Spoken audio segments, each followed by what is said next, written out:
It was originally conceived as a United States of Europe.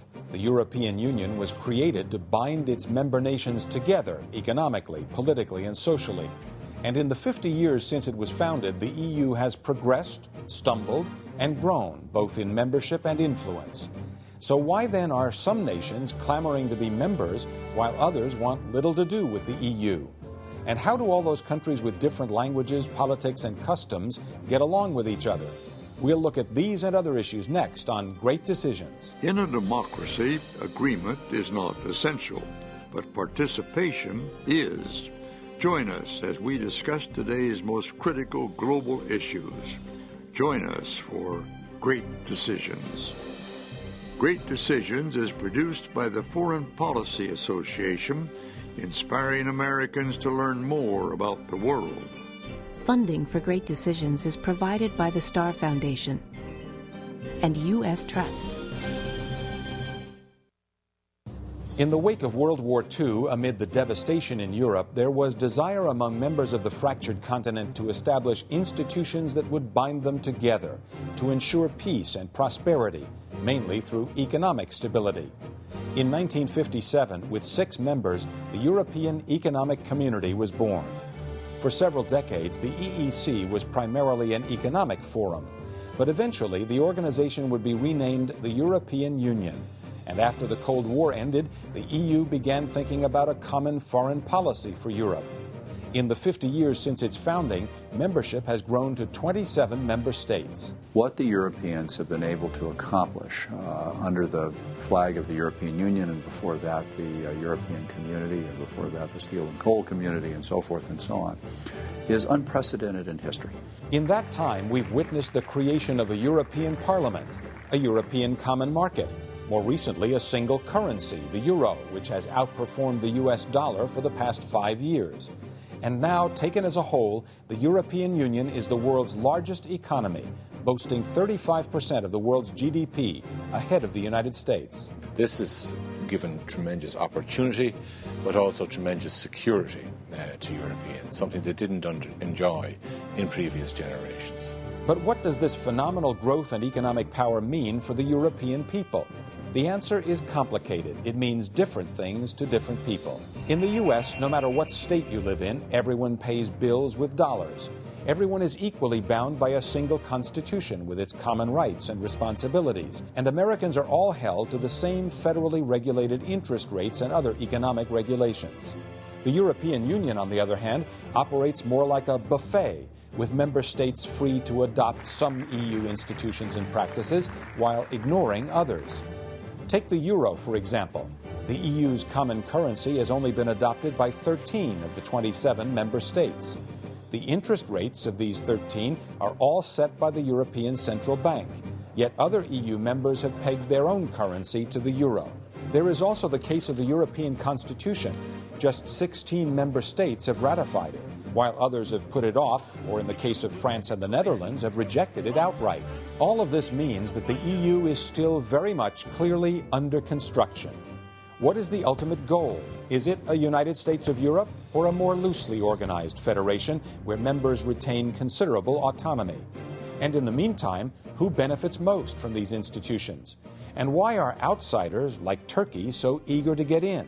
European Union at 50. Next on Great Decisions.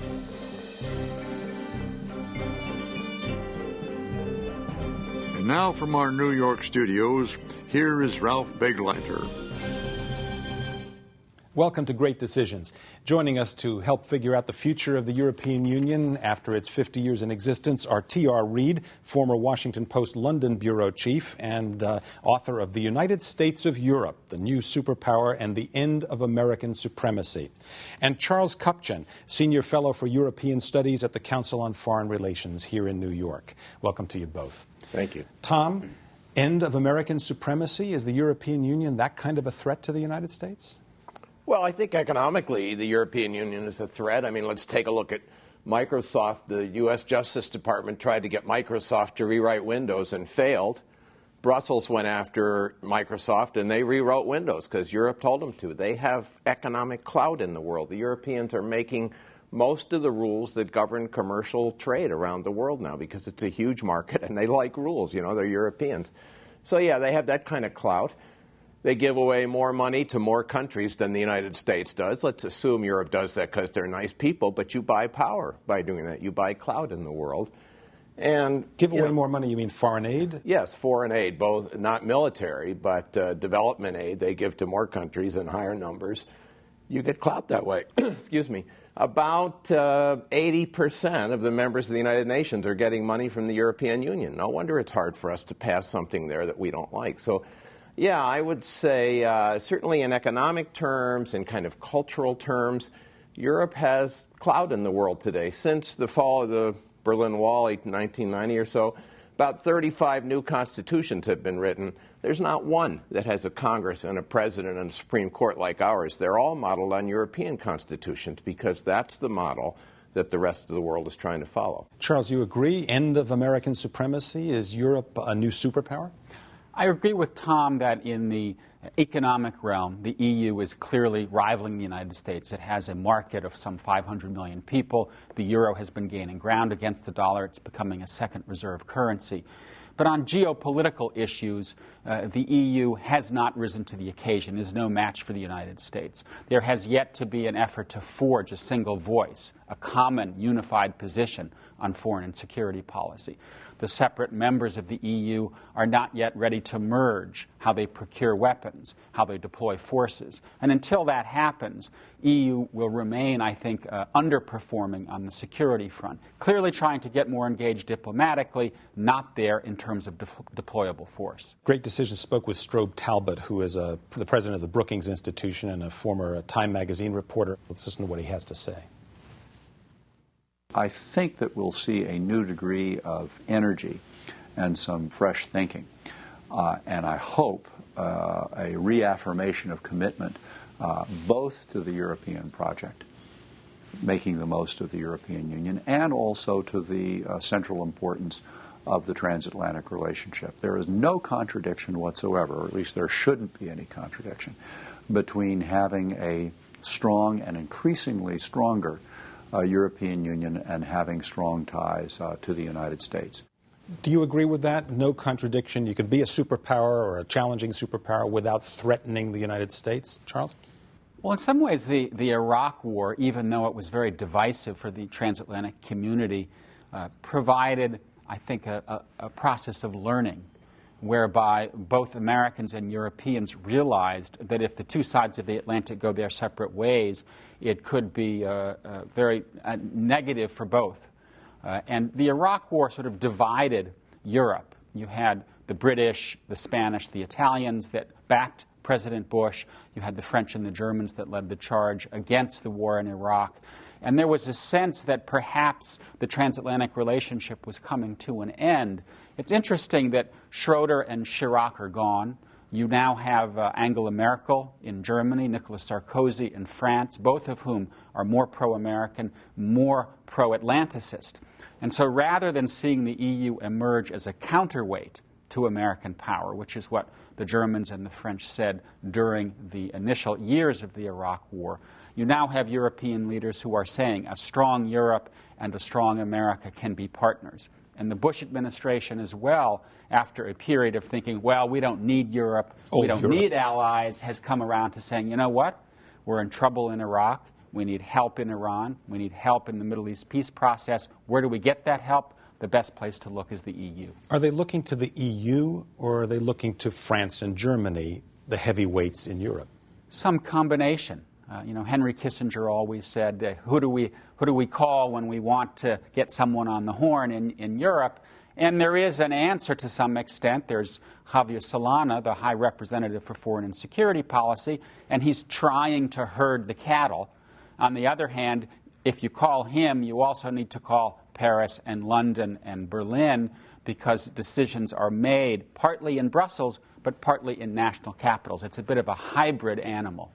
Tom, is it fair to say that the United States, when it looks to Europe, is looking to the European Union, or is it looking to individual nations and kind of totaling up the votes and the military power and the political power within Europe?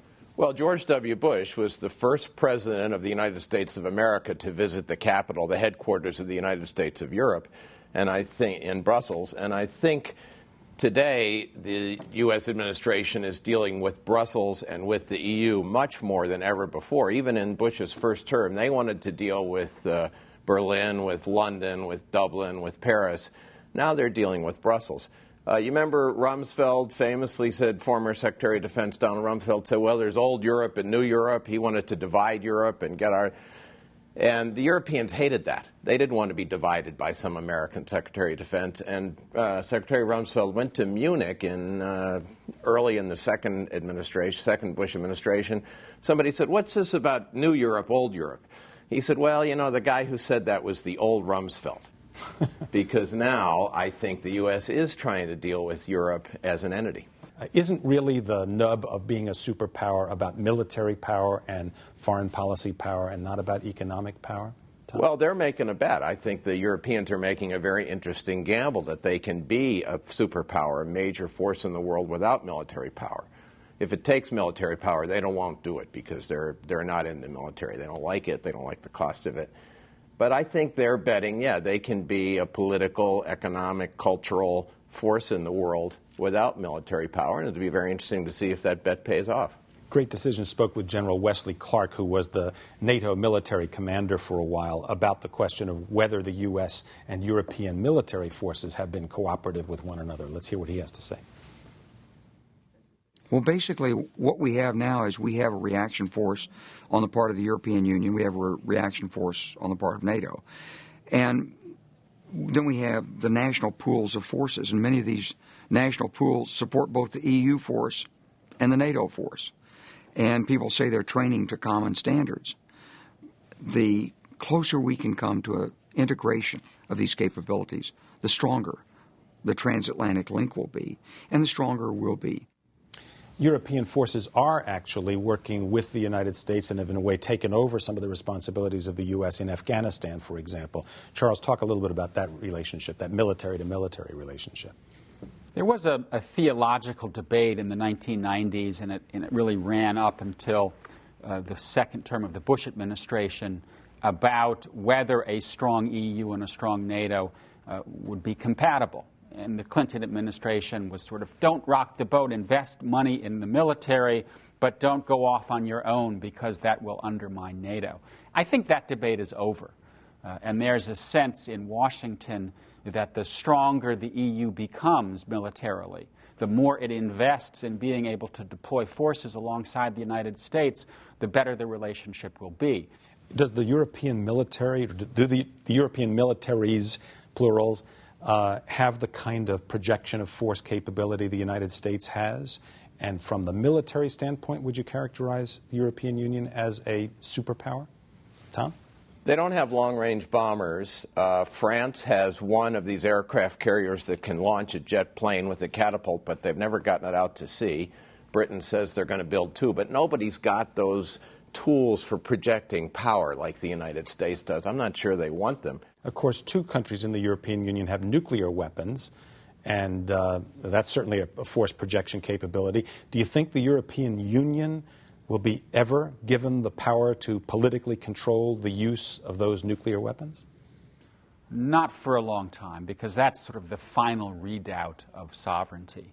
Are the French and the British going to perhaps merge their seats in the UN Security Council for an EU seat? Maybe. It's hard for me to imagine that they're going to give the right to push the button to Brussels. But, you know, we're seeing incremental steps. There's a European Defense Agency. In the effort to create a European constitution. It's no longer called a constitution, it's a reform treaty. More power is being given to the so-called foreign minister. He's going to have his own diplomatic staff. He'll have a greater budget. So little by little, the EU is trying to aggregate its power, not unlike the United States did in the 19th century. And I think it's important to keep in mind that processes of integration, forming new political units from separate entities, is always slow, it's always difficult, that the EU is 50 and still doesn't have a common army doesn't mean, in my mind, that it's a failure. It's just working gradually toward the end of becoming a more capable union. I was going to ask you the question about the UN Security Council seat. So you think that perhaps one day France and Britain will give up their seats on the UN and at the Security Council and make it a EU seat. Tom, do you see that coming? Well, if you buy their rhetoric, they should. That's the logical result of this unifying Europe, but I can't see it myself. Politically, it seems unlikely. I bet you 30 years, 50 years from now, there's still 27 European embassies along Mass Avenue in Washington. I don't think they're going to come together. Logically, they should if you buy what they're saying, but I don't think they will. So I want to hear a moment from Ambassador John Bruton, who's from Ireland but is the European Union's ambassador to the United States, on this question of unanimity in foreign policy and defense policy. That's really the nub of what you've both been talking about in the restriction as a military and political superpower. John Bruton. Now, unlike most areas of EU decision-making, where we can make decisions by a majority or a large majority vote, in the area of foreign policy, there must be unanimous agreement for any European foreign policy to be decided upon. And that can be obviously quite difficult where you have to get 27 countries to agree, some of whom have different political traditions. But we're working very hard on it. We're working very hard in particular in the area of the Middle East. We're working very hard in the area of development assistance, helping poorer countries to develop. The biggest donor of development assistance in the entire world to the poorer parts of the world is the European Union.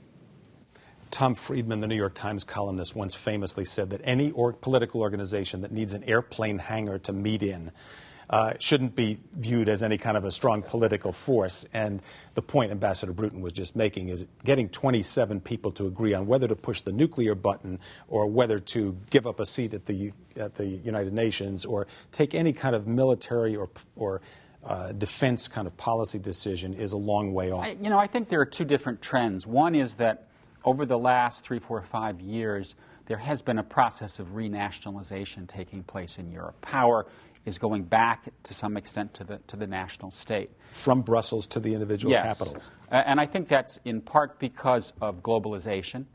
And there's a sense inside, especially those countries like Italy, France, and Germany that still have large state sectors that are fighting to preserve the welfare state. They're kind of pushing back, partly because of Muslim immigration, which is very controversial. The European states are not doing a good job of bringing in Muslims and bringing them into the social mainstream. But at the same time, I think you're seeing Europe move to a model of decision-making, particularly on the issues you're talking about, hard power, of going towards small groups, 4, 5, 6 countries getting together and moving more quickly than the Union as a whole. So, for example, if you say, who's been negotiating with Iran on its nuclear program, it's the EU3, the big powers, plus Javier Solana.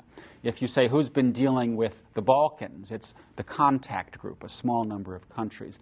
So I think that even as we see the EU get bigger and more sort of renationalized, you will also see a pattern of small groups coming together precisely because they know that it's difficult to get a consensus with the EU as a whole. Tom, did you want to comment on that? I don't buy that because I think Europe has come so much further than anybody would have dreamed back in '57 when they signed the Treaty of Rome. If I'd been reporting that and I said this is going to lead to one Europe where you can travel from the Med to the Arctic Circle without ever seeing a border guard and without ever changing currency, they would have said I was nuts. Now that's standard. Everybody just takes it for granted. So I think this Europe is here to stay. I think it's worked for most Europeans, and they're going to stick with it. But, Tom, you can't travel from the Mediterranean in Turkey to the Baltic or to the North Atlantic without seeing a border guard, and that pertains to Charles's point about Muslim immigration. Let's talk about that a little bit. Sure. Turkey's trying to get into the EU and been trying for a long, long time. The Europeans are very, very reluctant. Why? Well, I think a lot of it is they're afraid of all those Muslims coming in, and they're afraid of all those low-paid Turkish job seekers coming in and taking their jobs. That's what they're worried about. They're not sure they can assimilate this.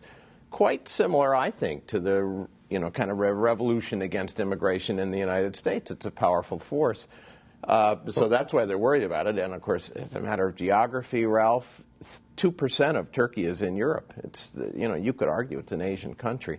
But, again, if you take their rhetoric... It's a NATO ally, though. Yeah, if you take their rhetoric alliance, that we should all work together, have a borderless alliance, Turkey ought to be in there. But I think it's going to be a long time before it happens. Is that related to a fear of a religious issue, or is it a jobs issue in Europe? Germany already has lots of Turkish immigrants. That may be one of the big political issues in Germany at the moment. They is it go related to Turkish terrorism? language schools now. Yeah, that it is a political issue in Germany. I think it's both. There's some sense that there's this religious minority that doesn't share our traditions is growing in our cities, and there's some sense that these people are going to come in and take our jobs. I think both of those, not unlike the reaction to immigration throughout American history. The one flip side of this is that the EU member states realize that their populations are declining, that they have low birth rates, and that if they're going to keep their populations and pension systems afloat, they need warm bodies. Where are their warm bodies? Well, they're not in Central Europe and they're not in Russia because birth rates are low there. They're in Turkey, North Africa, the Middle East, where you have a youth bulge. And that means more and more Muslims are coming in. And I think at heart, this is not an economic issue. It's an issue of identity and religion. And the problem across the EU, unlike here in the United States, is that ethnicity and nationhood are still intermingled. And so even though someone might say, I'm a Frenchman, and the person who's an immigrant from Algeria is a French citizen, they may not be thinking in the back of their mind that that person is really a Frenchman with French blood running through his or her veins. And until that mindset shifts, I think there'll be resistance to opening the door to Turkey and to bringing more and more Muslims in, because there's a sense that they're not us. And then, as you mentioned, there's the terrorism issue. We've seen bombs in Madrid, bombs in London, averted attacks in Germany. There's a sense that Muslim communities represent a threat from within. Do the Europeans see that terrorism theme as something that unites them with the United States, or do they try to separate themselves from the United States on that score to try to avoid the kind of anti-American terrorism which has been occurring in recent years? Tom? Well, after 9/11, we're all Americans now, as you remember. Lamont famously said, yeah, everybody was on our side and we were all fighting terrorism together. I think more Europeans have died in Afghanistan than Americans have. So on that side of terrorism, they're with us. But as soon as we invaded Iraq, we kind of lost that support. They don't think that's part of any war on terror, and they're not with us on it. Is that a dividing factor as they consider expansion, for example, to Turkey and perhaps elsewhere? Do they see that through the terrorism lens? I guess you sort of touched on it, Charles. They do, and as Tom said, the Iraq War has been very polarizing in the sense that in Spain, after the Madrid bombings of the railroad there, they withdrew from Iraq because there was a sense that this is why we're being attacked. On the other hand, when you do have threats in major European cities, there is a sense that this pushes EU closer to the U.S., and in tangible terms it does. There's more sharing of intelligence. There's now sharing of who's on airplanes going across the Atlantic, more effort to freeze the assets of al-Qaeda operatives. But yes, there's no question that this does create a vicious cycle. The dominant populations say, look, these Muslims, they represent a threat. They're extremists. That creates alienation within the Muslim communities in Europe, and then it's a self-reinforcing cycle. I want to turn in the last moments of our program to a kind of cultural issue and just hear you briefly on this subject. I think something like 3/4 of the revenues in movie houses in Europe comes from American films being shown in European movie theaters. And yet there's a resistance to that in the European Union. They want to be able to promote European filmmakers, and not just film, but music and poetry and literature and so on as well. That's another area where I think there's tension between the United States and the European Union. Is that a serious issue? They want to watch our films, but they want to be able to produce more of their own. Tom? You know, the French are concerned about preserving French culture against the American wave. You go down the street in Paris, everybody you pass is wearing Nikons, drinking Starbucks, and listening to 50 Cent or Beyonce on her iPod. Everybody. This is beyond governments in Europe. They love American culture. It's taken over, and if the French government can't stop it. Charles, you have a last word on that subject? No question that Tom's right about the movies and the Nikes and the jeans, but there is, I think, a big question out there, and that is, are we witnessing a generational change that will have political and strategic consequences? The generation that lived through World War II and the rebuilding of Europe was very pro-American. For them, the alliance across the Atlantic was sacred. For younger Europeans, let's say 2025, they're coming of age amid terrorism, amid the Iraq War. It's uncertain whether they will look to the United States as a partner in the long run, or simply as yet another state with whom they have no special affinity. And it remains to be seen where this new generation of younger Americans as well as Europeans take this relationship. Charles Kupchan, Senior Fellow for European Studies at the Council on Foreign Relations, and T.R. Reid, former Washington Post London Bureau Chief and author of The United States of Europe. Thank you both for joining us on Great Decisions. And thank you as well for being with us on Great Decisions. I'm Ralph Begleiter. To learn more about topics discussed on Great Decisions, visit our website at www.greatdecisions.org. To order a copy of the Great Decisions Briefing Book, a DVD set of this series, or to join a Great Decisions discussion group in your area, contact the Foreign Policy Association. Funding for Great Decisions is provided by the Star Foundation and U.S. Trust.